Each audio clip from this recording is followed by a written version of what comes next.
All right, you are the host officially. Oh, so much power. I'm going to leave you. Yay. Don't sound so excited. Good weekend. You too. Bye.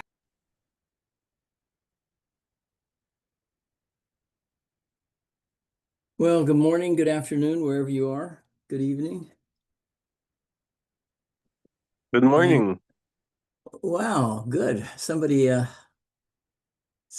responded here.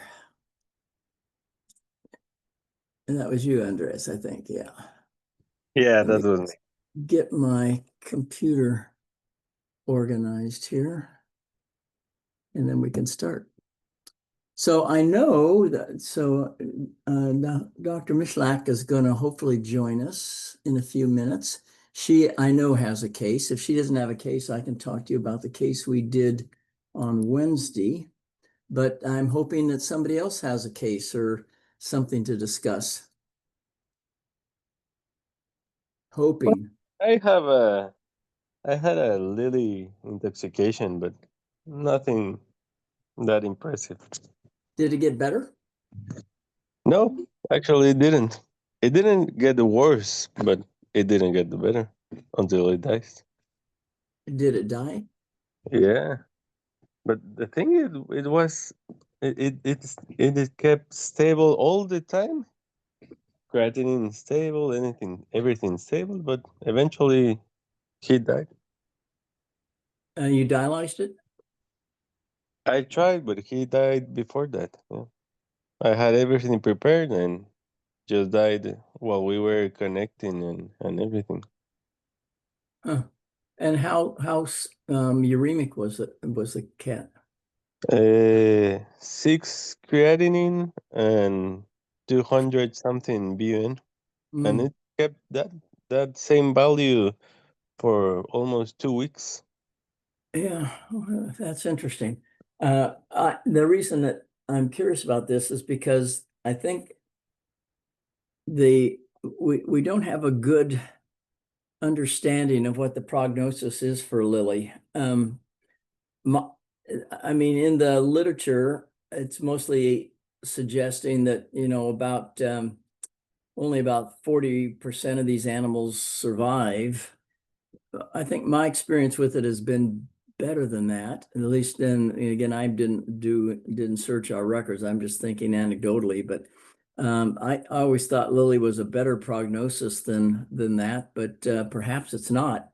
And the other thing that your case points out is, for all these uremic patients, you really have to get them early. 6 days of a 6 creatinine and 200 BUN, that patient's going to have a lot of recruitment of a lot of other disease events that make the outcome better. And for any of you that have been in the academy, Dr. Francais discusses this. And, once the creatinine gets to about 4, and we used to say once it gets to 10, start dialyzing. Well, we've really reduced that number down now, and about at creatinines of 4, that's when you should start dialyzing, because if you wait, then you just recruit a bunch of pathophysiological events that you can't recover from oftentimes.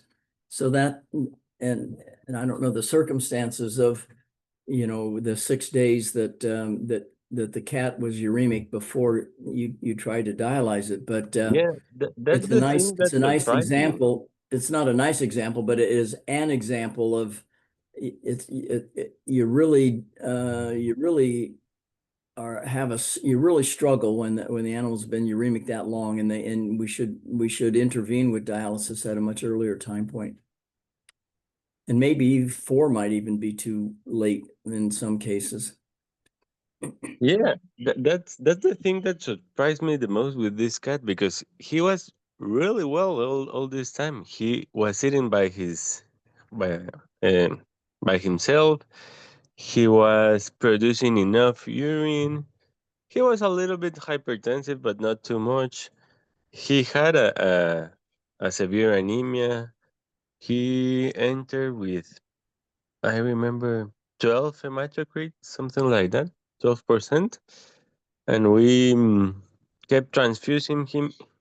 He did hemolyze all the transfusions we gave him with cat blood. That was the thing that surprised me the most, because we run out of cat blood, and then we use dog blood, and that kept him stable with a 34 hematocrit for almost the the longest period of time he was in the hospital. Yeah, Hmm. it was Did, interesting case. did you type the cat? Yeah, yeah, absolutely. And all the blood we gave him was compatible, and it surprised me that the red blood cells of the donors didn't last too long. Well, it's curious too, because I think a 12 hematocrit for a lily toxicity, that's a little unusual. I don't think we'd expect that unless the uremia, the cat was bleeding. I mean, an AKI is usually characterized by, a fairly normal hematocrit, sometimes even an increased hematocrit if they're dehydrated compared to chronic kidney disease. So was it potentially an acute on chronic? I don't think so, because his ultrasound was really good. His kidneys had a good cortical to medullary ratio. The thing was, they were really hypercoic, and probably he arrived with me a little bit too late, because I think he was in another hospital for 2 or maybe 1 week before he arrived with me. I suspect it was an erythropoietin deficiency, because he responded well with the erythropoietin, and there was no signs of bleeding and nothing else, no signs of chronic kidney disease. He was a young cat, a 5-year-old. So that was interesting. Yeah. It would have to be bleeding, I think, because an erythropoietin deficiency would take weeks to show up. Those red cells have a half-life of 100 days, and when that 100 days is up, when we're treating animals with erythropoietic stimulating drugs, and they get to the end of the efficacy period of the drug, then we'll often see a big drop before they're going. But you don't see within a week or two, you're not going to see a big profound drop in hematocrit from erythropoietin deficiency. You're not making new ones, but the ones that are there will survive for a long enough period of time. Then the way I always look at it, all those cells, when you give an erythropoietic stimulating drug, all the new cells have the same birthday and they have the same life expectancy. Then they all die on the same day, when their half-life runs out. And so it'll go and it'll go and go, and then you get a very profound plummet in the hematocrit. But that takes a couple of weeks. That takes about 3 weeks or 4 weeks before you see that, in my experience. Well, I don't know how much time before he arrived with us he was sick, but probably it was at least 2 weeks, maybe even more, right?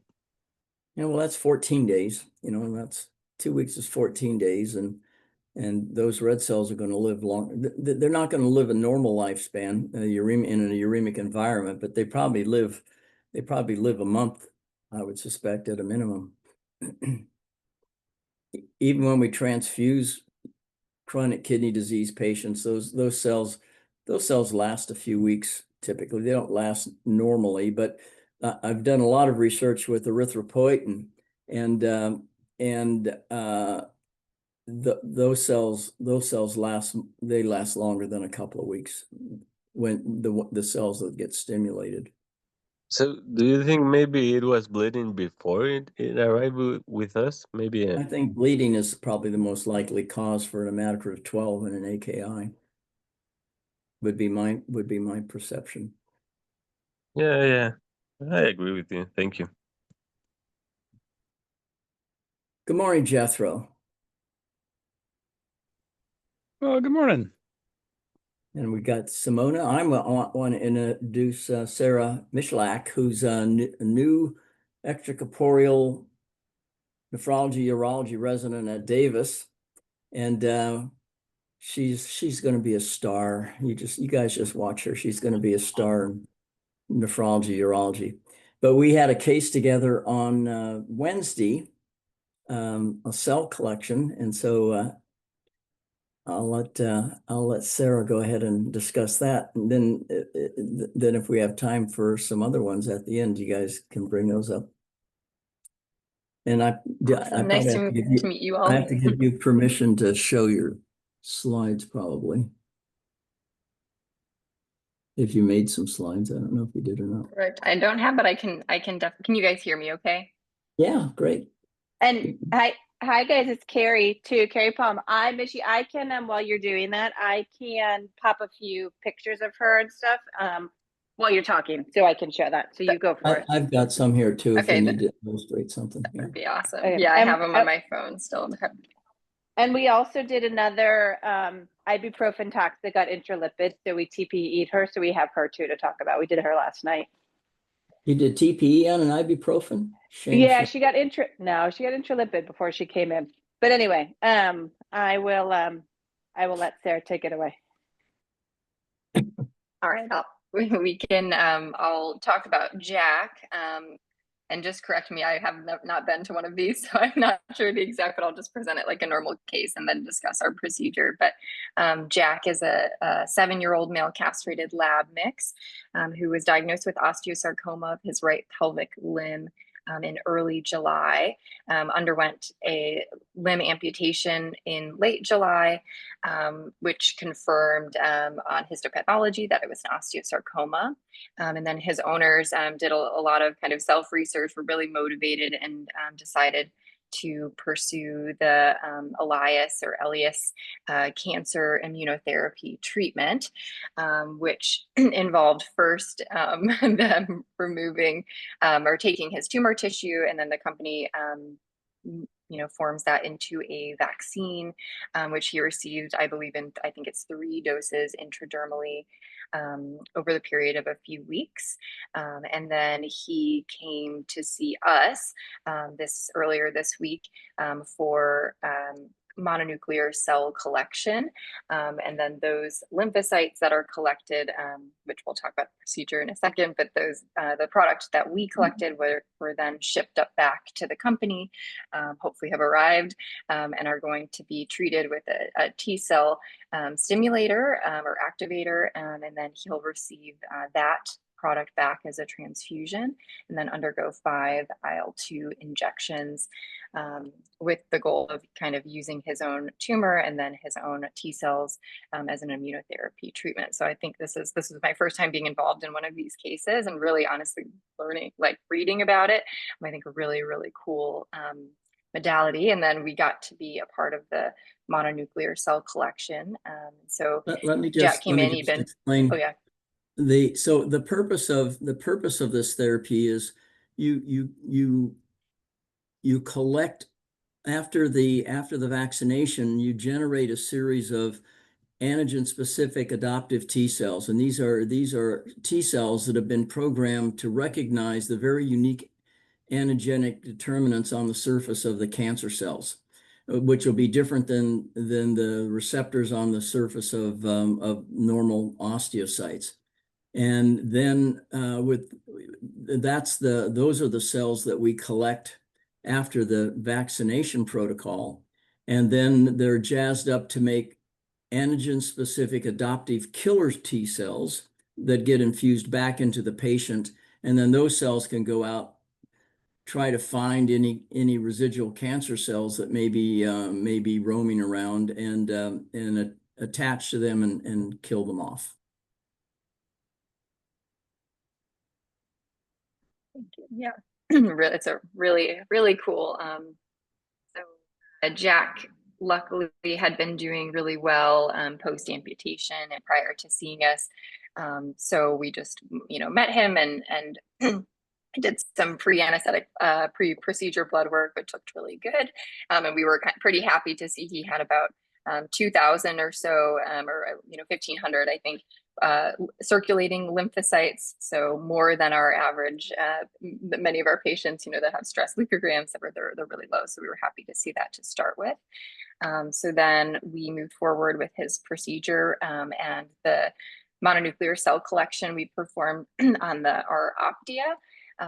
And we had the extra fun of having to work a little bit with the machine as the AIM system, our camera is broken. So we can talk about some of the adjustments that we made during that treatment in order to establish our interface and collect the targeted cells. So we placed for him, he was I should have said he's like a 45 kilograms, so a really big lab mix, 45 kilogram dog. And so for his extracorporeal catheter, we placed an 11.5 French 24 centimeter catheter that we felt would be very adequate, allow us to reach the blood flow that we needed. And it definitely worked well. And then we basically, hooked him up to our machine.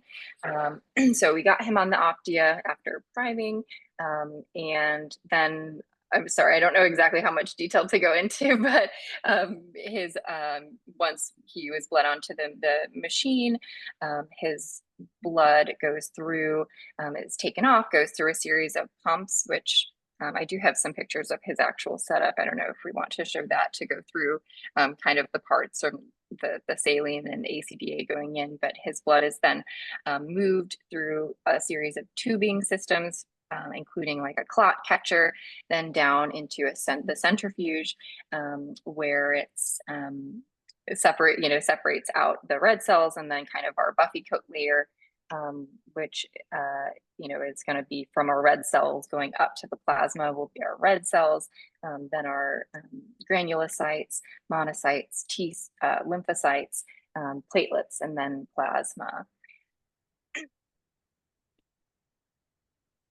What we were doing quite a lot of at the beginning of the procedure was trying to establish our interface, so that our collection tubing was our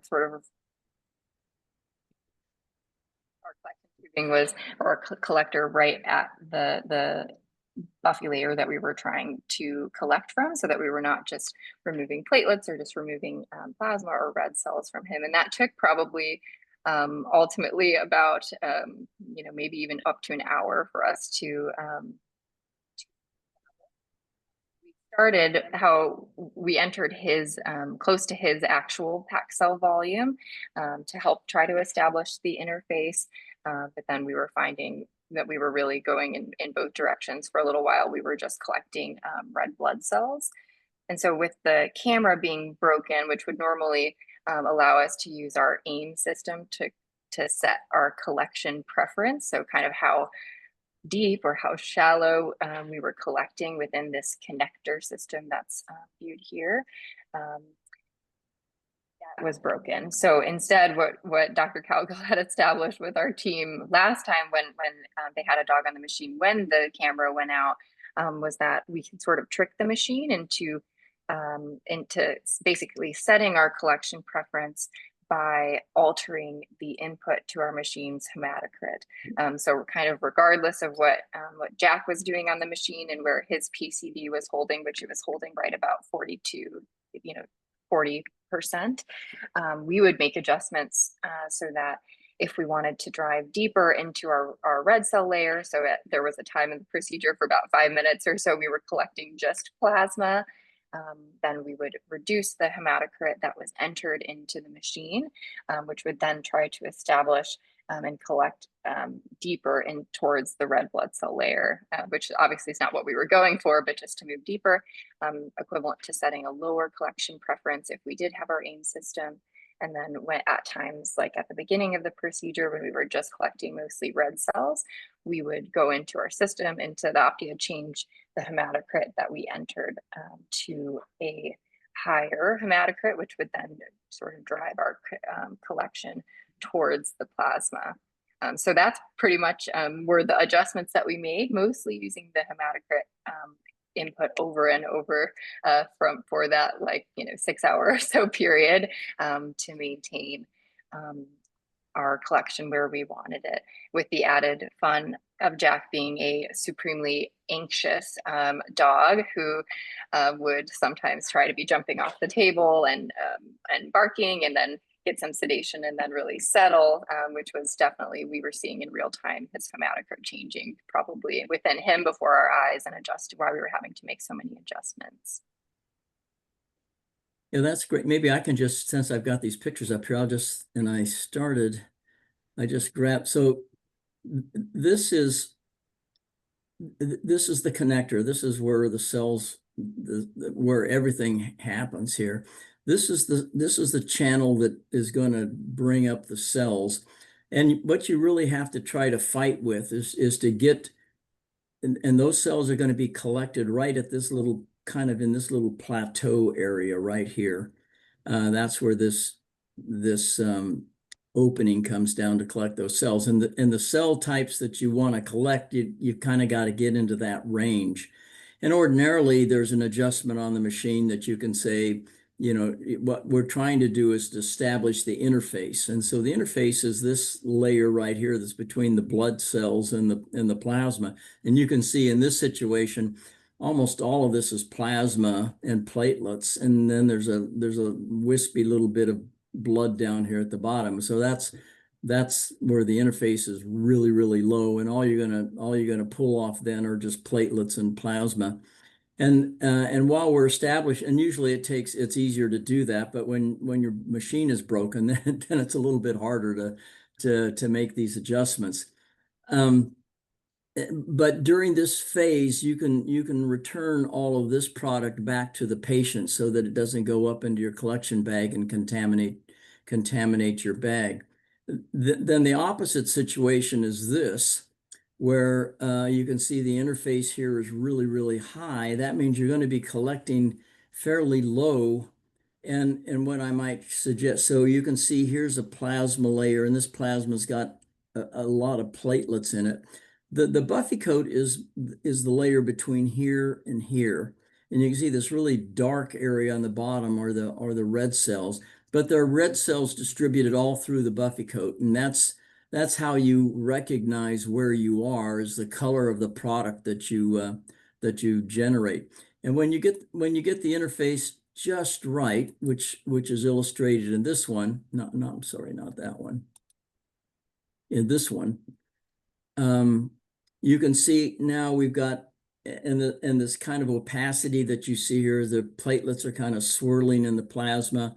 We've adjusted the interface so it's at the level that we want, and now you can see we're actually collecting some cellular material. And then all of that is indicated. Let me just bring one more little picture over here, and that's not a good one. Let me bring this one over. And so you're looking at the color of the product. So this is the cell product that's going to go up in your collection bag, and you try to match that product to this color chart.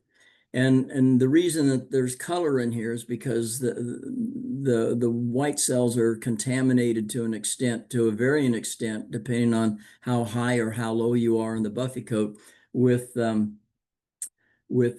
blood cells. And this, usually the lymphocytes kind of live right out at about this color. And I think I had a picture that showed it a little better. This one we would say is a little dark. So it's collecting lymphocytes, but it maybe also is collecting cells that are a little bit lower than the lymphocytes in terms of their density. But this is what you really use to gauge your depth of your interface and your collection region when the machine doesn't work, when this AIM system, which does it more automatically, is broken. Just for those of you that hadn't seen that before. And I think one, And then, go ahead, Mish. No, you go. Go. to talk about the product that we ended up receiving too. So if you have anything else about the procedure. Go ahead, Dr. Paul. No, I was going to do two things. I was going to actually share a screenshot of what we got, but then I just thought some other good things that I think are always interesting is, we always talk about some of the. Go ahead, Carrie, and show that. I'll stop sharing. Oh, thanks, Dr. C. I will. I was also just going to say, which I always think is good to talk about too, is discussing a couple like subtle things, but whether we sedate or anesthetize these dogs. And so we always see them the day before. And actually the last three, I think that I've brought in have had, they're older dogs. This was an old lab mix, had probably aspirated the week before and had LARPAR. So while we don't always want to put them under general, it's just another, because I think we think, oh, sedation so much easier. But we have had one aspirate. So we ended up with our team doing general anesthesia for him just to protect his airway.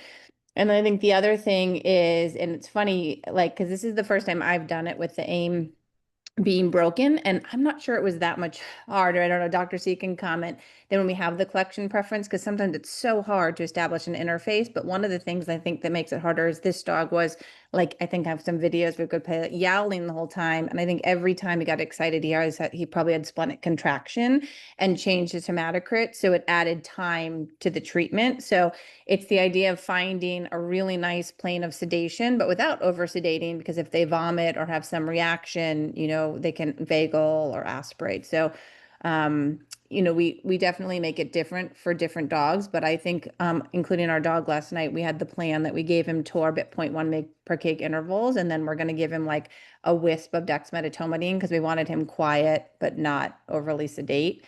And I think the one thing that we didn't get this dog on trazodone the night before, so I think that also might have helped. So we ended up giving him a little trazodone, like nervously with his LARPAR on the machine because we had to pill him.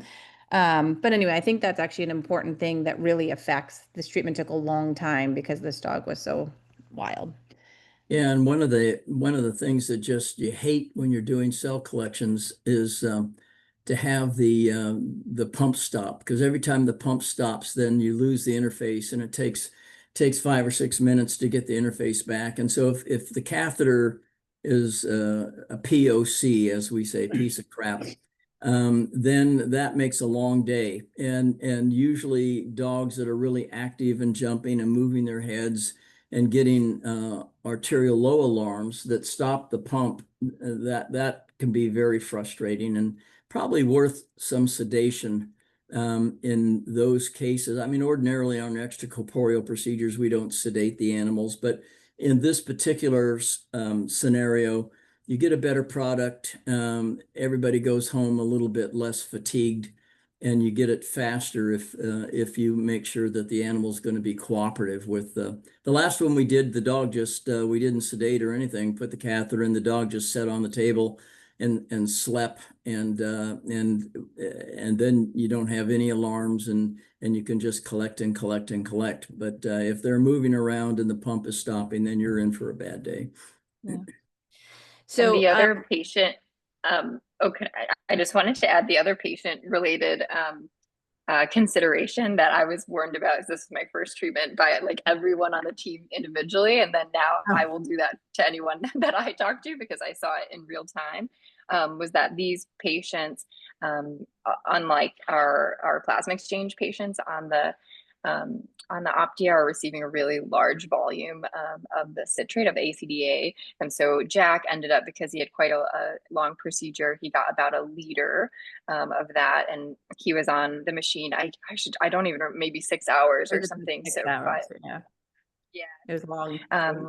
Long time. So he had gone out to potty right before we placed his catheter, but he was a stressed boy, kind of anxious the whole procedure. But then there was a very acute progression of his stress towards the end, about an hour before we were planned to be completed. And that's because his bladder had become massive. He created a large volume of urine from that, all that fluid. He'd also gotten a bolus, I think, under anesthesia, which probably didn't help.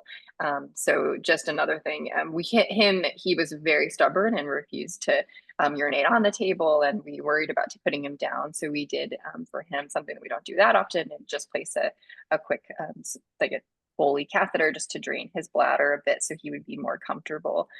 So just something to think about if you have a patient who stays overnight with you and maybe gets let out at 6 a.m. That's not going to cut it.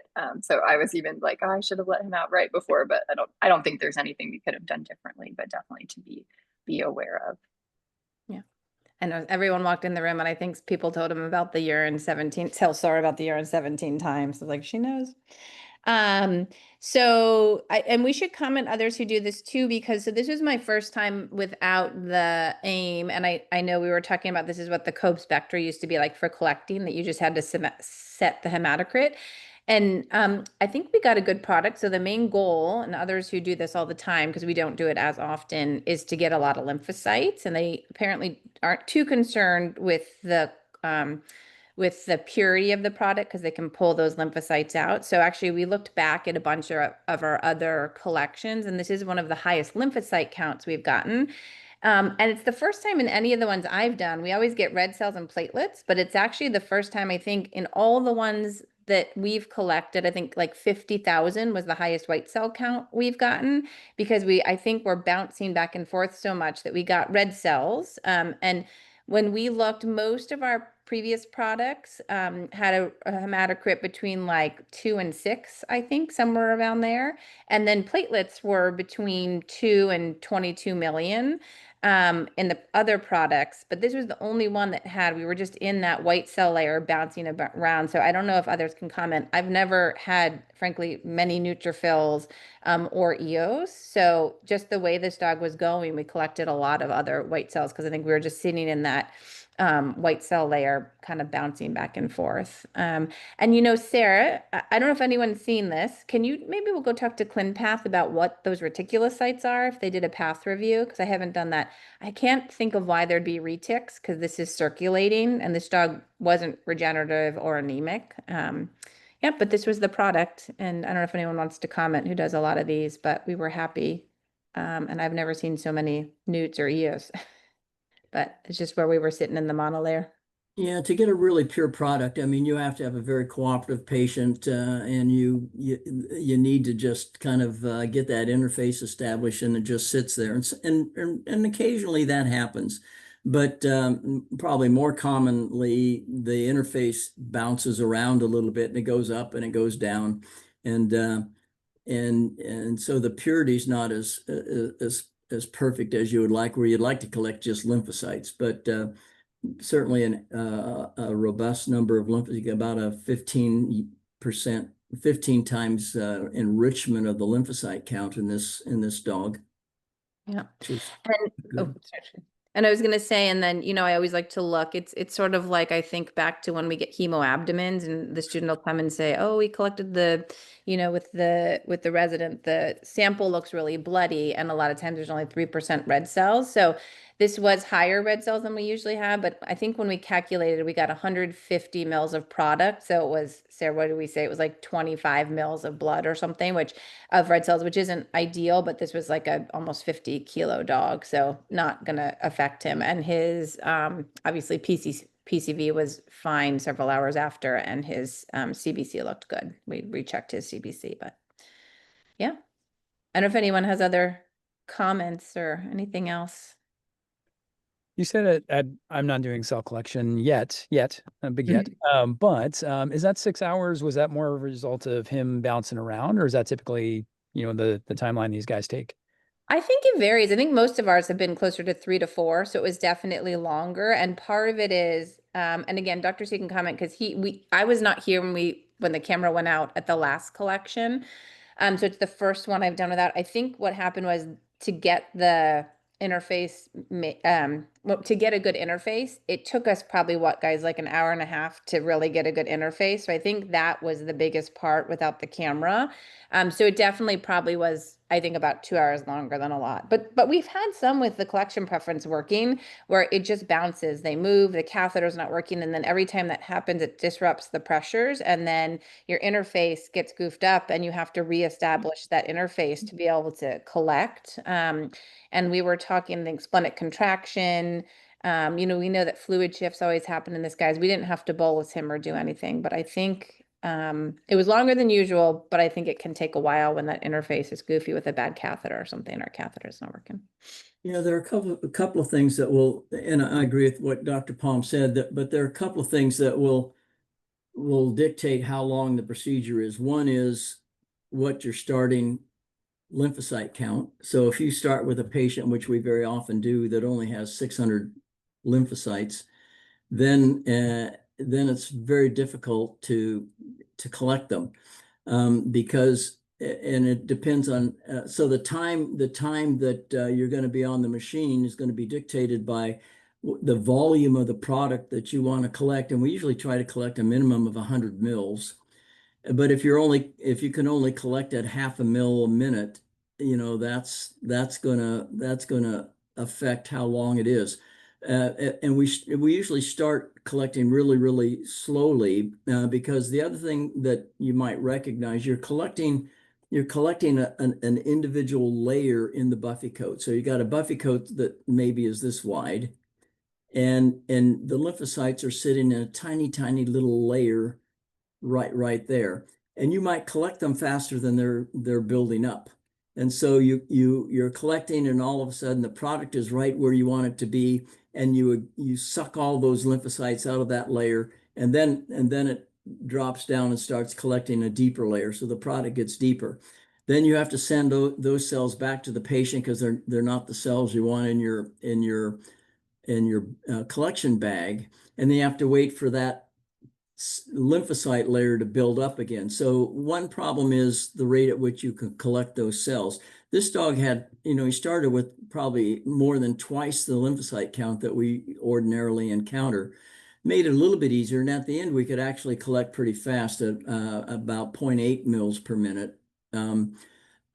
But then sometimes you have to manipulate the machine, get the blood flow to go faster so that you can build up that lymphocyte layer faster so that you can collect faster. So they usually take 3 or 4 hours typically, I think, but with a real, that's if a dog is very cooperative and the lymphocyte count is appropriate, all those things, those are ideal conditions.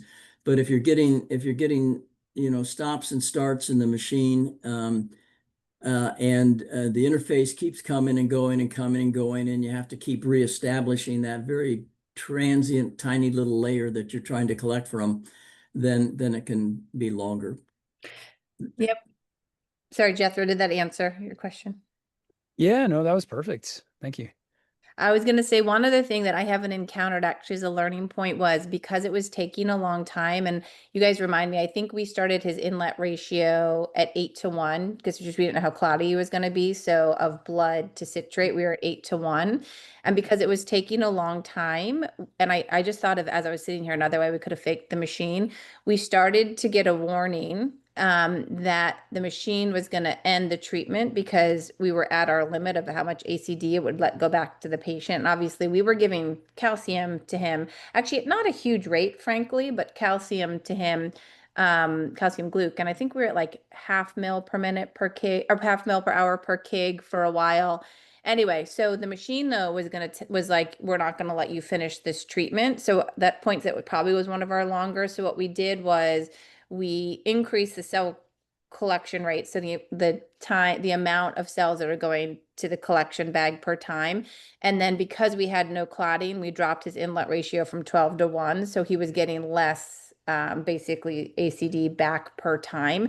And I was just thinking, I think that, and not that we'd want to unsafely give him too much citrate, but we were watching carefully, we were giving calcium, his volume status was fine because he was a huge dog, was we probably could have increased his, I bet we could have increased his weight in the machine as well. And I wonder if it would have let us give more. If I was thinking of if we get faced with that again and we get in.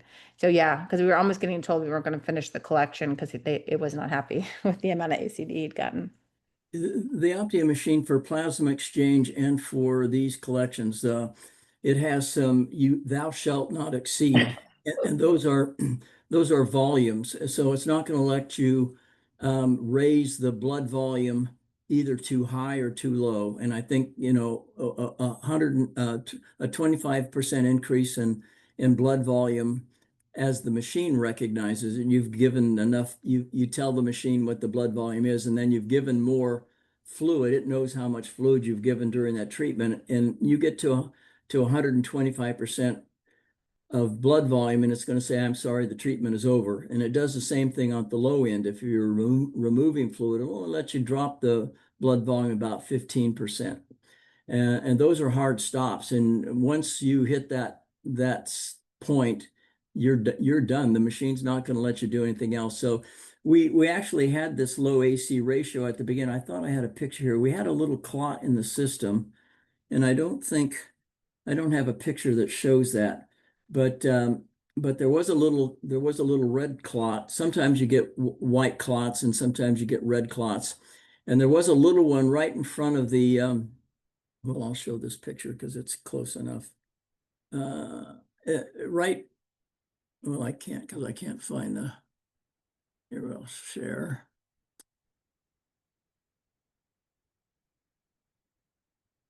Right here, there was a little red cell clot that we could see early on in the treatment, and so that was kind of an impetus to keep the AC and the AC ratio high at the beginning.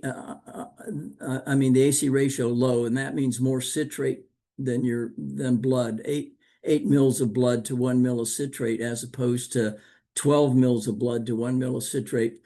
And that would be appropriate to do at the beginning. And that clot eventually dissolved. And then we just didn't think.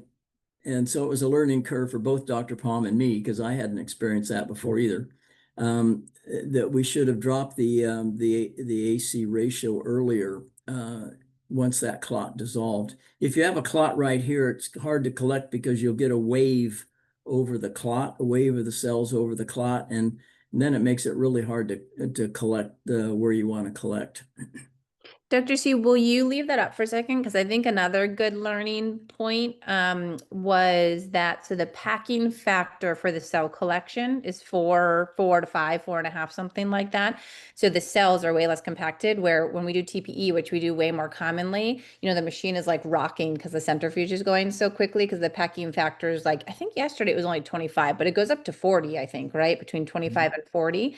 And so it's not real, but so it's interesting how different the interface looks, because it makes sense with the low packing factor, the red cells, when we have a nice interface, are literally sitting at about halfway point, where you'd think like the dog's crit is 40% when we set it towards that. Whereas I think, Dr. C, at the beginning, do you have one where we couldn't understand why it was taking a while to get the interface, where it's all plasma that you're seeing?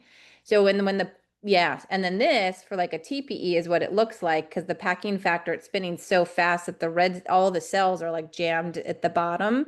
So that was kind of fun to have done the mononuclear and then the TPE yesterday, because Sarah was like, oh my gosh, the machine is like whapping, and I never thought about it, but how much faster the centrifuge is going for a TPE collection, and how the interface, when you get what you want, looks very different. Yeah, and so this little thin line that you have down here is all the red cells and all the white cells compared to this. So here's a group of platelets up here at the top, this kind of gray, and there's a little bit of plasma, right? A really thin layer of plasma. So this interface is really wrong. But the buffy coat, as opposed to a plasma exchange, the buffy coat is spread out from here down to here. The red cells are coming on this little tiny channel right down at the bottom. So by packing very slowly, then you spread out the buffy coat over this large range, and the lymphocytes are going to live kind of right here. I was talking about this layer that you're collecting. So, well, they're going to be right kind of at the surface here, because the platelets will be at the top, and then the lymphocytes will kind of be in here, and then you get into monocytes and granulocytes and stem cells and other cells down here, and then ultimately down into the red cell layer. But where you want the interface, where you want to collect the cells that you want to collect, and for lymphocytes, they're going to be right at the top of this interface, and so you want that kind of right in the center. So that's, and for Jack's plasma. treatment too, that's cell collection. Yeah, and it went well. Jack tolerated it really well. But it was interesting, and I when I brought this up to Sean too yesterday, we didn't know why, because you said, and that was Sean's impression too, that like the machine should have a hard stop with volume. With him, maybe just some of the adjustments we made, it ended up being a final of 141%.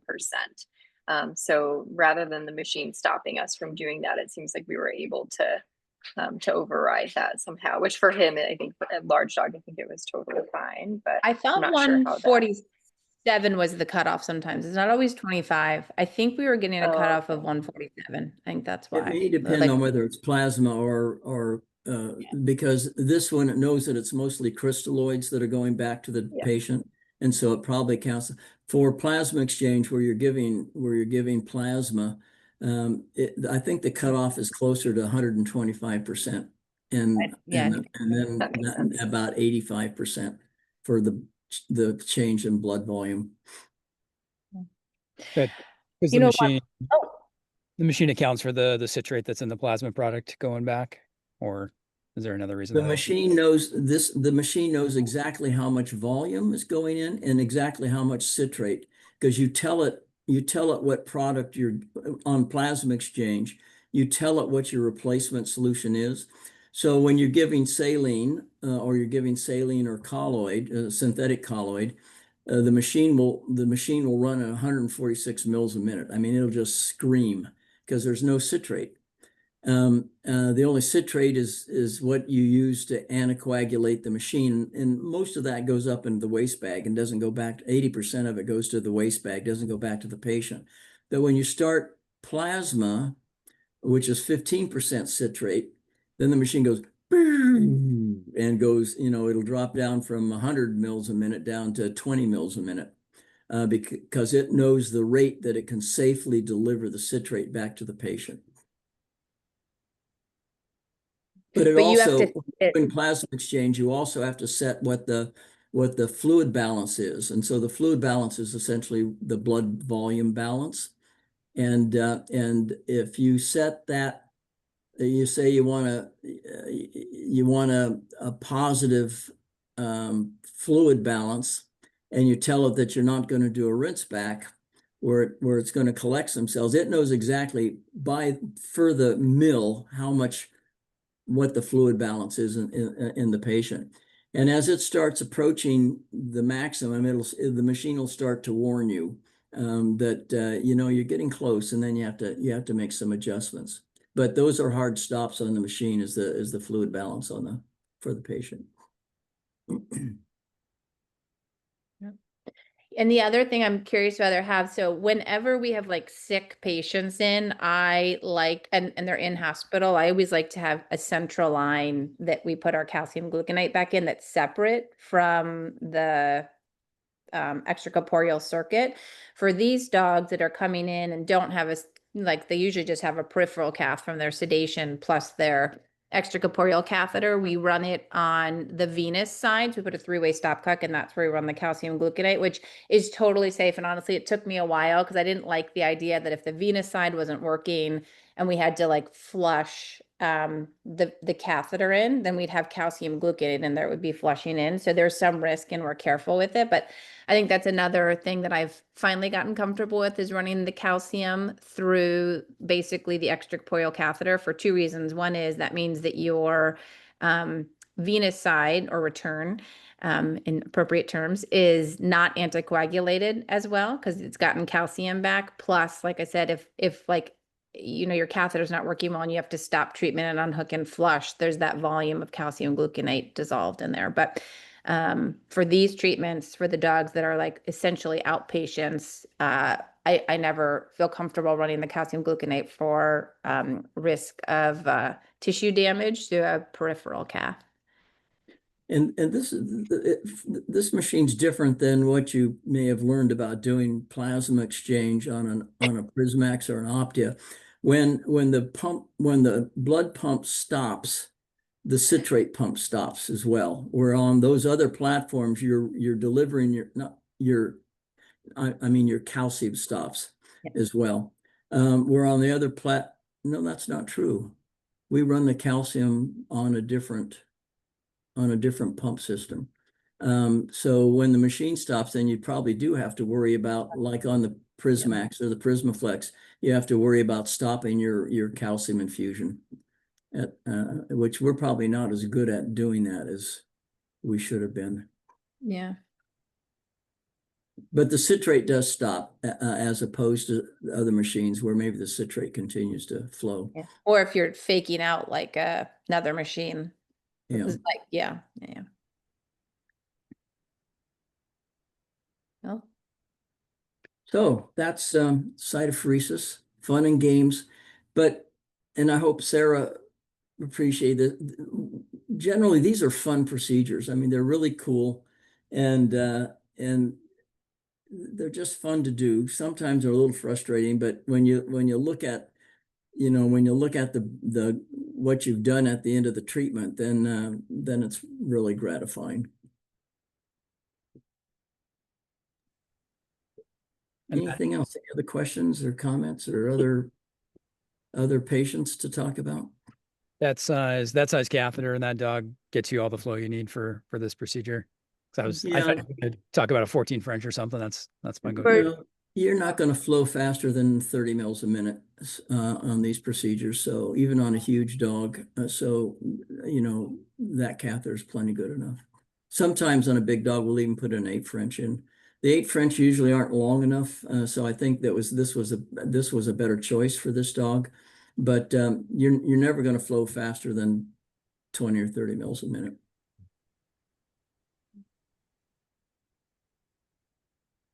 We can talk briefly. I mean, if everyone's done or doesn't have comments, we did treat this dog yesterday, and honestly, some good discussion points. So we had a dog yesterday she had 11-month-old poodle mix doodle of some sort, who got into supposedly, and so this is almost part of the discussion, I like to say, supposedly 3,000 mg per kg of ibuprofen.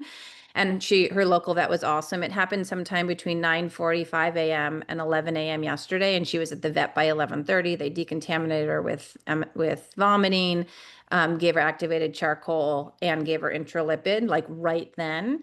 And so we got the call, Sarah, I think around 2 o'clock, that they maybe wanted to come to us. And so it had been at least, let's say 10, 11, 12 to 1 month. She had been 3 to 4 hours, and she had 0 clinical signs. And we re-looked this up because I was like, I'm pretty sure, but I'd love comments from others that when the dogs have gotten into that high doses, they are starting to get neurologic within like a couple of hours. So we were almost 4 hours out, and she had no clinical signs. And so they said they wanted to come in. So we said they would see her, and we made a decision. We're like, well, we'll talk to them. And they came in, and so you comment, but I think her creat had been 1 when she had gotten to the local. And then when she was here on our ICU machine, it was 1.3, and her pH was normal. So my gut, and this is my hardest decision, is like, is it worth the cost? Low risk, but we've had some that are GI bleeding that we give heparin that bleed worse, and, other complications. And so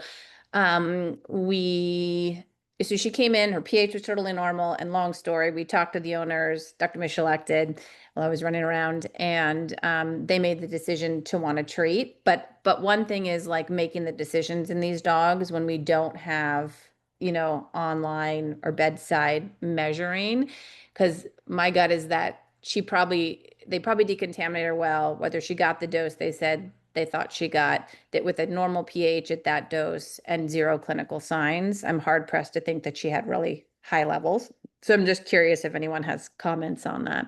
We treated her. Acetaminophen or ibuprofen? Ibuprofen, 3,000 mg per kg. Yeah. And I think after 500, I think it's been pretty reliable. That's where we truly start to see neuroscience in the ones that have actually gotten that dose, but just curious. So one thing I can say is we've just submitted the guidelines for the hemoperfusion guidelines for treating toxicities, the IRRS guidelines, and that's related to hemoperfusion. But one of the guidelines was that if it's a witnessed or a known exposure, and the animal is still asymptomatic, probably the recommendation is to treat.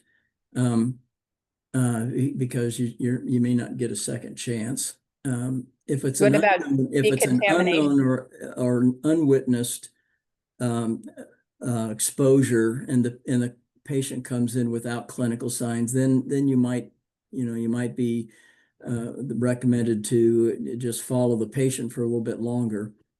So those guidelines will be coming out soon. They're probably going to be out as an e-publication before they're out in print. So hopefully they'll be out soon. But I think since it's not always black and white, this dog was like appropriately treated immediately. So whether they witnessed 3,000 mg per kg and she was decontaminated to 50, I think that's the balance, is that there's so much, and we treated her, but like, most of them do well, but we also have the ones who are ulcerating out, and we either try not to heparinize a lot and they clot, or we heparinize a lot and they are bled down to a crit of 10, so I think that's the discussion we always have. Yeah, well, it's a difficult But- decision process. It always So we did decide, because if she did get into it and she'd gotten intralipid, and this is another question, maybe for some of the critical care crew, is we saw her, we got her on the machine at like 7 o'clock last night, maybe ish. Yeah, about If she 7. was on the machine by 7, and we did decide, because of the bleeding risk potentially, and because she got intralipid, to TPE her. We were ready to carbon, and then we just made the decision to do that because they didn't have any financial, and her serum was totally clear at that point. So I'm curious for maybe the critical care crew when they get intralipid, because I see them later. We've only TPE'd one dog post intralipid, and I don't think we've given carbon to anyone. So that was the other question, is because I've never done carbon on an intralipid, and I know how hyperlipidemic they can be after. How long does it take to clear? Do you guys know? She got a good dose, and she had her serum was at least visibly clear by 7 o'clock that night. They usually clear it quickly, Jethro, or I'll make one comment on the carbon and the interlipid. Yeah. So I have treated some of those, and what it turns out is the carbon actually removes the interlipid as well. Yeah. And so the option would be, if they come in already with interlipid and you're using carbon, then you actually remove that lipid, and that would give you the opportunity to redose the lipid if you felt that it was appropriate. Sure. It doesn't interfere with the carbon, apparently, or the absorption. Good. Thanks, because we didn't know that part. Jethro, were you going to say, or Reineke, like what the... Yeah, I mean, it's so variable, it seems. I just submitted some samples for ibuprofen levels and a carbon dog that we did treatment on, who had received intralipids, and the serum was completely clean. Nothing there. And through the How treatment. soon after? Do you know? I was within a couple hours. I think they treated another hospital and Good. came down to us, maybe 4 hours at most. Okay. Whereas I've had other ones that have been longer than that. Around, right? Okay. And there's still, a little bit lipemic at that point. So I think there may be some patient characteristics that kind of go into that too. So I've been struggling because a lot of mine do get intralipids beforehand, and then trying to measure levels of toxin after the fact is interfered with by all that lipid. Yeah. Cool. I was just gonna agree with him. I have the same Hi, experience. Reineke. Hi. I think it's just patient dependent, really patient dependent. I'm not surprised it was cleared, but I wouldn't be surprised if it was still lipemic. Yeah. So anyway, so we treated this girl. She was perfect on the machine. I don't know if there are any good learning points. She was pretty straightforward. Yeah, I don't know if there are any. Really, she was kind of an easy one compared to Jack. And then you guys did centrifugal again? Yeah, we did. I honestly too, because we rarely use the Prismax since we have the Optia. And I know in theory the lipid I don't know, Doctor, have you done it, or have you guys done a post intralipid on the Prismax TPE? I'm just curious because I also haven't done a filter based TPE after intralipid. We had one.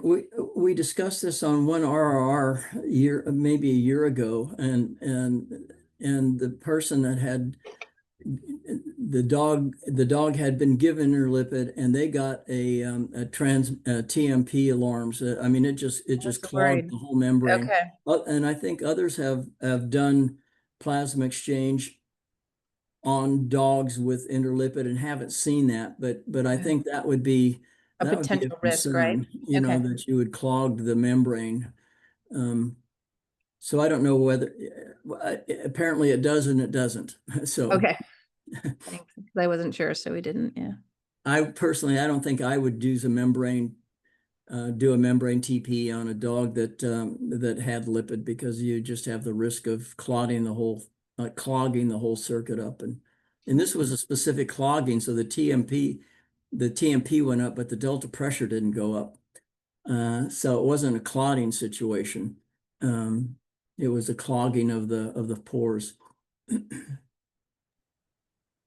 I wonder if that was your only option. So I don't have centrifugal, but I would probably do hemoperfusion instead. I'd choose that, but maybe just dropping that filtration fraction way down if you had to do membrane based and they were lipemic. Do you think that would help with the TMP getting and the pores getting clogged?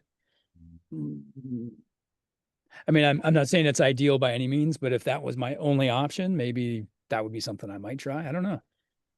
I think it might, I wonder, and I don't know if it's like more of like an adsorption thing, because it's like, this might sound really silly, like sticky versus clogging, because it should fit, I think, but but it still might no, fit it out. those my cells, because I've looked this up, they're 300 microns.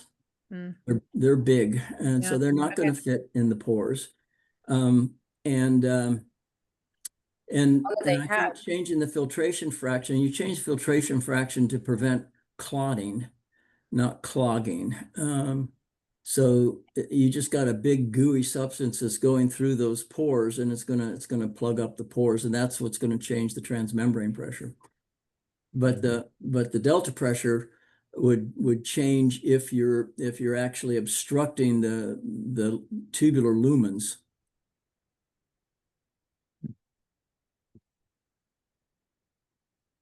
Well, that's very good discussions today. Thank you, Sarah and Carrie, for that contribution.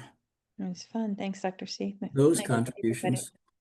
I've got one last question then. That was Sarah's first experience with an ECT treatment? Well, when she was a resident. She was our resident, so I kind of forced her to stay with us, but her first She was the resident queen for extracorporeal. She had more patients than anybody. Awesome. Yeah, but my first experience, it's very different, focusing on the, I was more on the patient side and then taking in as much as I could while I was running around as a resident. So really cool to be the one running machines. Super exciting. Be sure to log that procedure so you get you get credit for it. Thanks, everybody. Nice to see you. Have a nice weekend. Jethro, you want the last comment?